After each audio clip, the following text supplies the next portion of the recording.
하나님께 찬양으로 영광 돌리는 귀한 찬양 감사를 드립니다. 제가 신학대학원 다닐 때 저희 장로회 신학대학교 총장님은 서정훈 목사님이셨습니다. 두 번이나 총장을 역임하시고 그때 학교를 이제 건축하는 막중한 일을 감당하신 분이고, 그래서 그 공로를 인정받아서 명예총장으로 지금도 계십니다. 총장님께서 지난 50년간 목회자와 선교사를 대상으로 강의했던 내용을 정리해서 최근에 책을 출간하셨습니다. 책의 제목은 단순한 선교라고 하는 제목의 책을 출간하셨습니다.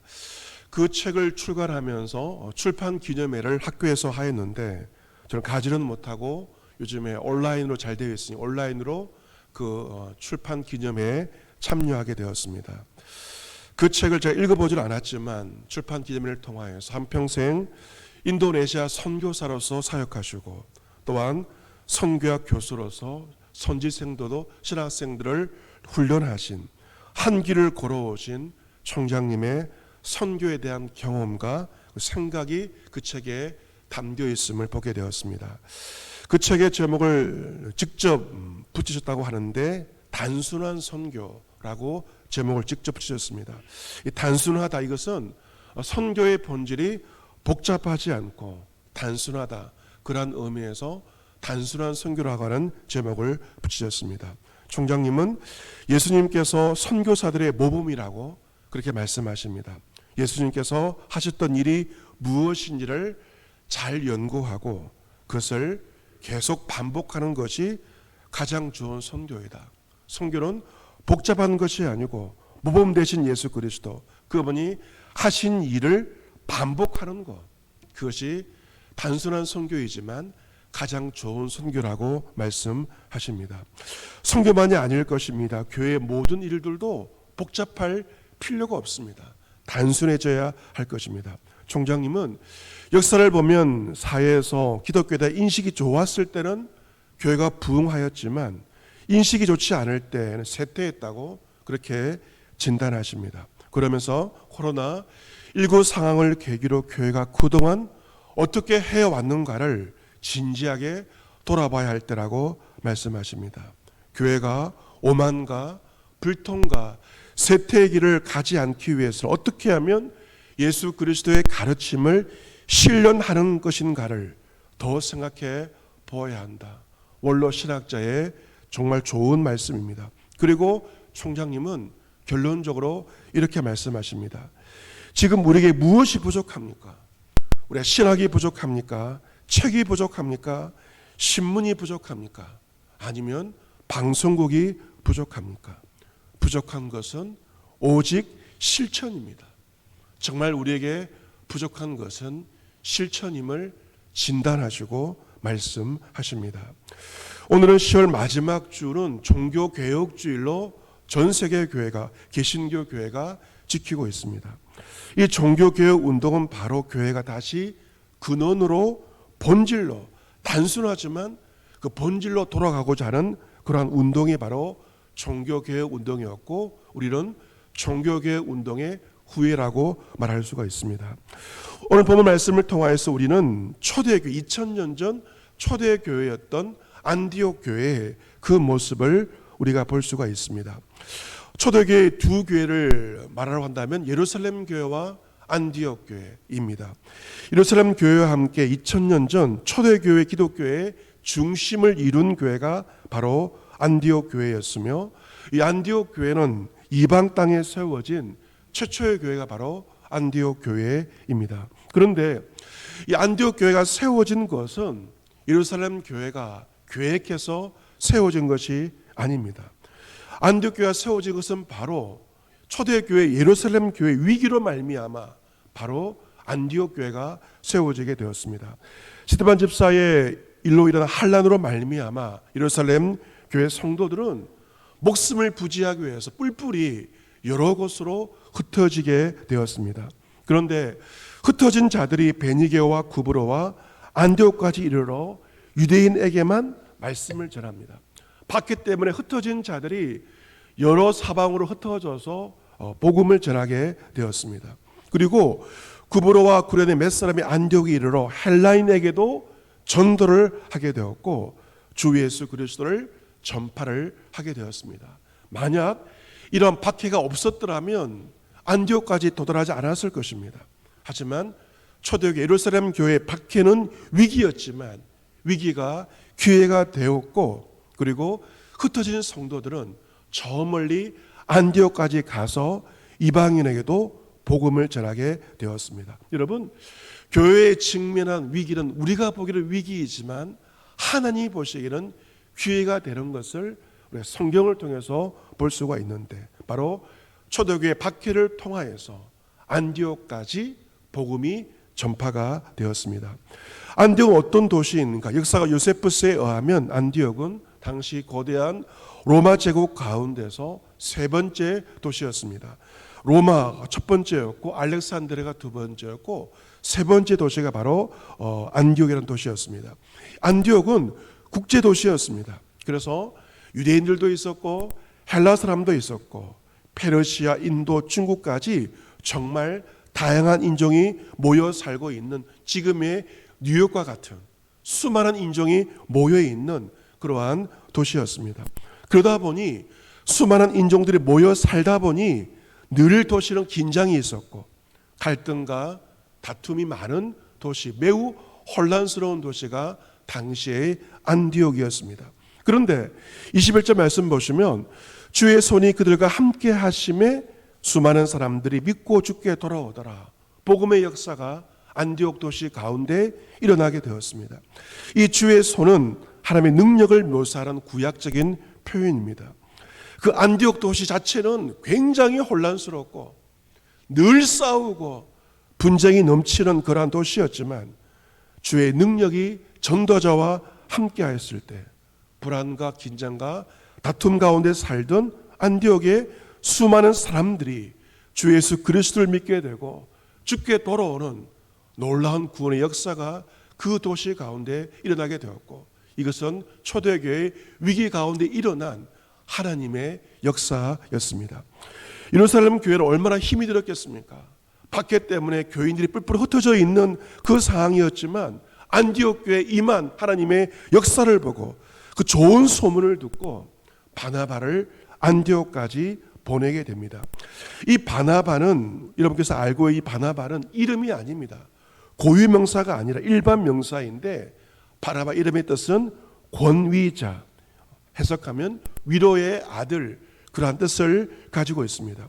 바나바의 본명은 요셉입니다. 그런데 이 요셉이라는 사람이 얼마나 다른 사람에게 위로와 격려를 많이 했는지 그는 본명 대신에 별명으로 바나바, 위로의 아들로 위로의 사람으로 불려지고 있었습니다. 이 바나바가 안디옥에 이르러서 안디옥에 임한 하나님 행하시는 일들을 보고 은혜를 보고 너무도 기뻐합니다. 그리고 그는 그 안디옥 성도들에게 매우 중요한, 오늘 여러분께 기억하셔야 할 핵심 메시지를 선포합니다. 그것이 무엇인가? 그것은 바로 굳건한 마음으로 주와 함께 머물러 있으라. 이 메시지를 바나바가 안디옥 교회 성도들에게 이렇게 전하고 있습니다. 같이 해볼까요? 굳건한 마음으로. 어떤 마음으로? 굳건한 마음으로 주와 함께 머물러 있으라. 머물러 있으라. 여러분, 어떤 마음으로요? 굳건한 마음으로. 누구와 함께? 주와 함께 머물러 있으라. 여러분, 이 바나바가 수많은 메시지를 하였지만 성경에 기록되어 있는 메시지는 이것입니다. 너희가 어떤 마음으로? 굳건한 마음으로 누구와 함께? 주와 함께 머물러 있으라. 이것이 바로 바나바의 설교의 내용의 가장 중요한 핵심 메시지였습니다. 여러분, 우리가 신앙생활 하는데 가장 중요한 것이 무엇인가? 마음이 중요하지 않습니까? 어떤 마음이 돼야 됩니까? 굳건한 마음으로 누구와 함께? 주와 함께 머물러 있는 것, 이것이 너무도 중요한 것입니다. 굳건한 마음이란 한문으로 심지가 견고하다고 말할 수 있습니다. 이사야서 26장 3절에 주께서 심지가 견고한 자를 평강하고 평강하도록 지키시리니 이런 그가 주를 신뢰함이니이다. 너희는 여호와를 영원히 신뢰하라. 주 여호와는 영원한 반석이심이로다. 이처럼 영원한 반석 대신 여호와를 영원히 신뢰하는 것이 내 심지가 견고한 것이고 그것이 바로 굳건한 마음입니다. 이처럼 주님은 주를 신뢰하는 심지가 견고한 자를 평강의 평강으로 지켜주십니다. 이처럼 바나바는 안디옥 교회 성도들에게 다른 말을 한 것이 아니라 굳건한 마음으로, 무슨 말입니까? 그들의 마음이 굳건하지 못하였다는 것입니다. 굳건한 마음으로, 심지가 견고한 마음으로 다른 사람이 아닌 주와 함께 머물러 있으십시오 라고 권면을 하였습니다. 여러분, 이렇게 바나바가 말할 수 있었던 것은 자기 자신이 그러하였기에, 자신이 굳센 마음으로 주와 함께 머물러 있었기에 그런 성도들에게 이런 말을 할 수 있었을 것입니다. 그렇다면 굳건한 마음으로 주와 함께 머물러 있었던 바나바는 어떠한 삶을 살았을까? 어떠한 평가를 받았을까? 24절에 나와 있는 것처럼 이 바나바는 착한 사람이요 성령과 믿음이 충만한 사람입니다. 그래서 큰 무리가 주께 도하여지게 되었습니다. 굳건한 마음으로 주와 함께 머물러 살았던 바나바는 착한 사람이었습니다. 여러분, 성도에게 성품이 중요합니다.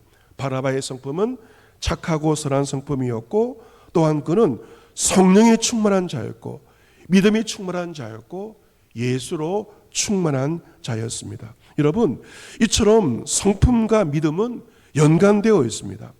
어떤 사람이 성령과 믿음이 충만하다고 말하지만 그의 성품이 착하지 않는다면 무언가 문제가 있게 마련입니다. 성령과 믿음이 충만하다는 것은, 예수로 충만하다는 것은 그의 성품이 바뀌어져 착한 성품을 가지는 것인데, 그래서 바나바는 착한 사람이라고 오늘 본문에 기록되어 있습니다. 그렇다면 이 바나바의 메시지와 그의 삶을 통하여서 어떤 일이 벌어지게 되었는가? 그것은 바로 큰 무리가 주께 도하여졌더라 기록되어 있습니다. 착하고 성령이 충만하고 예수로 충만하고 믿음이 충만한 한 사람 바나바를 통하여서 큰 무리가 주님께 도하여진 것입니다. 여러분, 그렇습니다. 한 사람이 참으로 중요합니다. 특별히 지도자 한 사람이 중요합니다. 전도서 9장 18절 말씀 보시면 지혜가 무기보다 나으니라. 그러나 죄인 한 사람이 많은 선을 무너지게 하느니라. 죄인 한 사람이 많은 선을 무너지게 한다는 것입니다. 한 사람의 죄인이 많은 사람을 무너지게 할 수가 있습니다. 한 사람이 교회와 한국교회를 무너지게 할 수 있습니다. 반대로 한 사람이 많은 선을 세울 수 있습니다. 한 사람이 한 사람을 통하여 교회를 든든하게 세울 수 있습니다. 그렇다면 어떤 사람이 교회를 세우는 사람일까요? 바나바처럼 굳건한 마음으로 주와 함께 머물러 있으며 착한 성품을 가지며 성령과 예수로 충만하며 믿음이 충만한 한 사람을 통하여서 많은 무리가, 큰 무리가 주께 도하여집니다. 그래서 사람을 쫓는 은사를 가진 이가 있습니다. 반대로 바나바처럼 사람이 붙는 사람이 있습니다. 이런 바나바의 진면목을 알 수 있는 대목이 오늘 본문에 등장하고 있습니다. 그래서 바로 25절에 나와 있죠.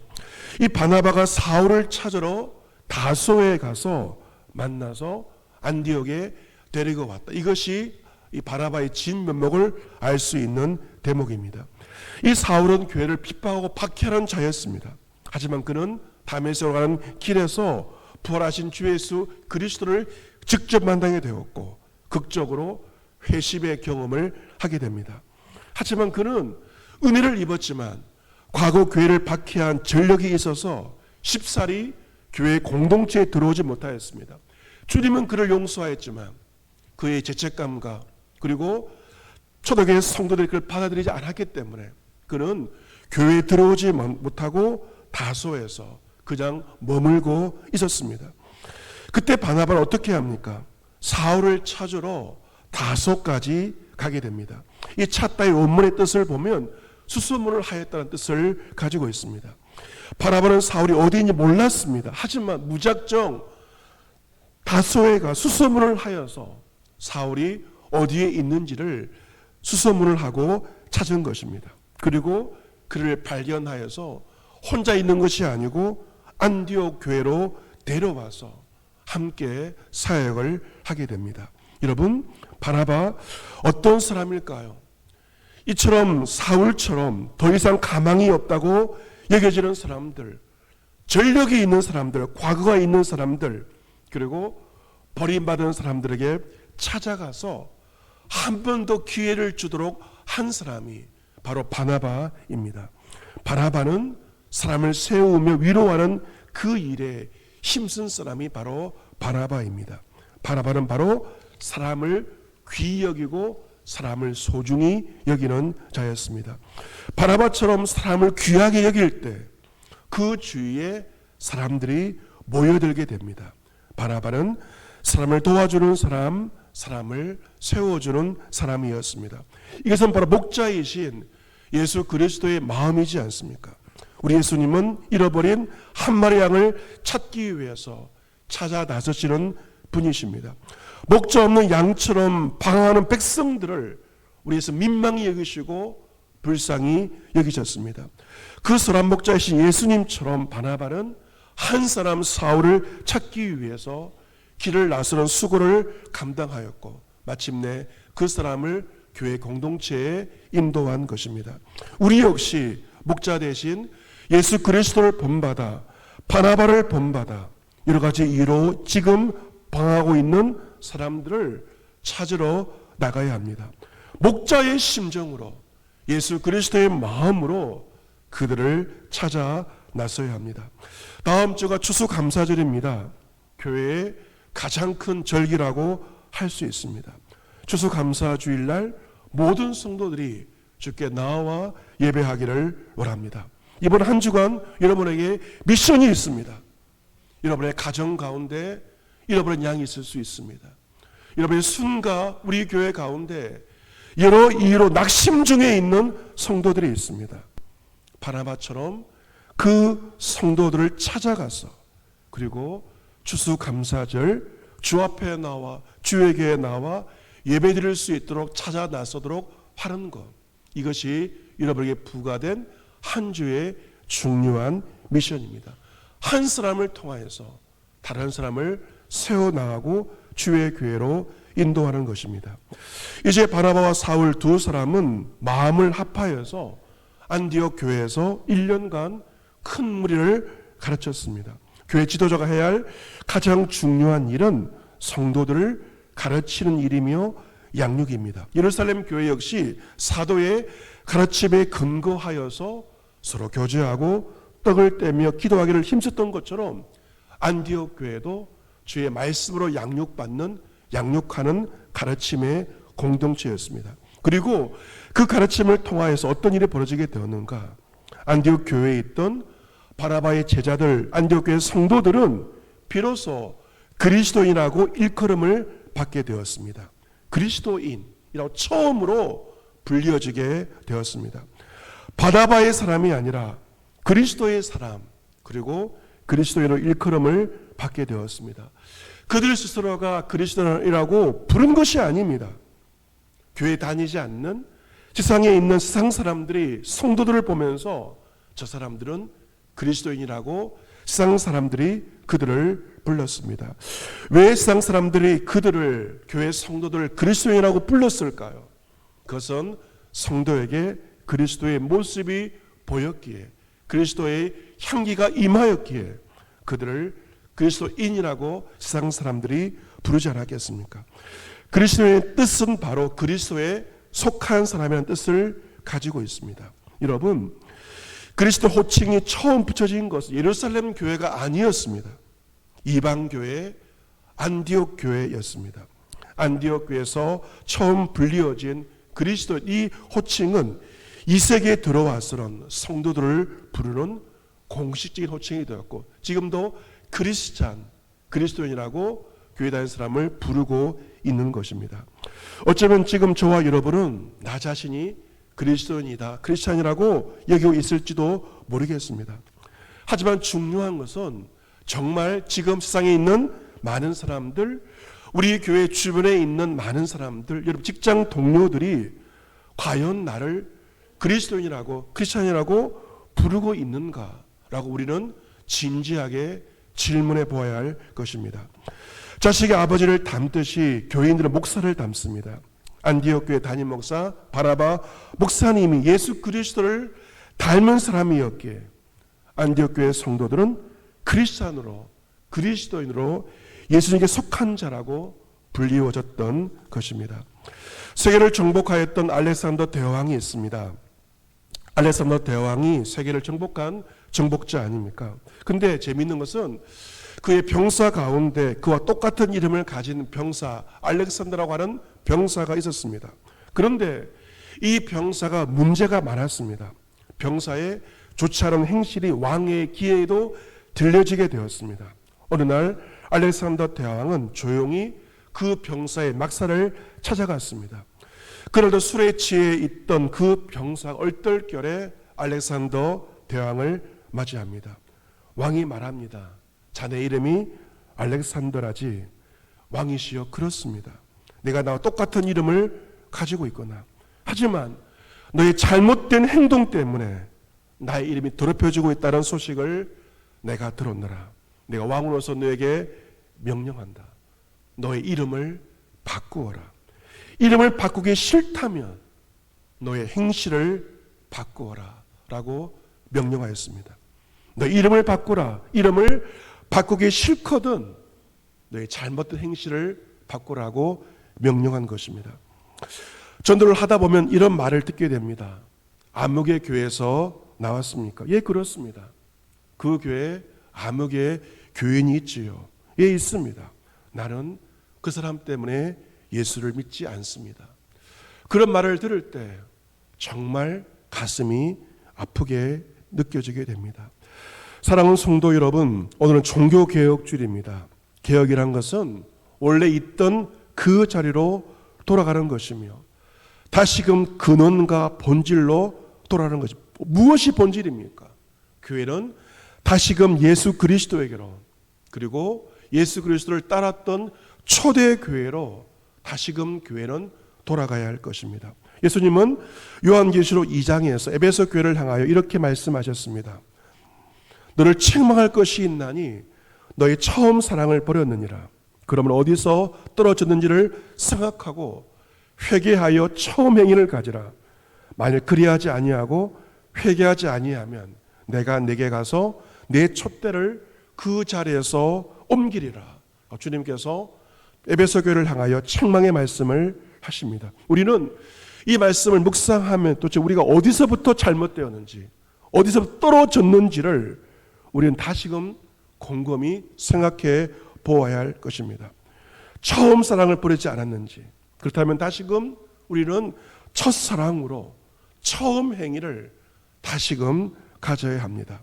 여러분, 골든타임이 있다고 하지 않습니까? 지금 우리가 회개하여 처음 행위를 가지지 않는다면 주님은 우리에게 있는 한국교회에 있는 촛대를 주님은 옮기실 것입니다. 회개가 무엇입니까? 우리의 삶을 다시금 돌이키는 것입니다.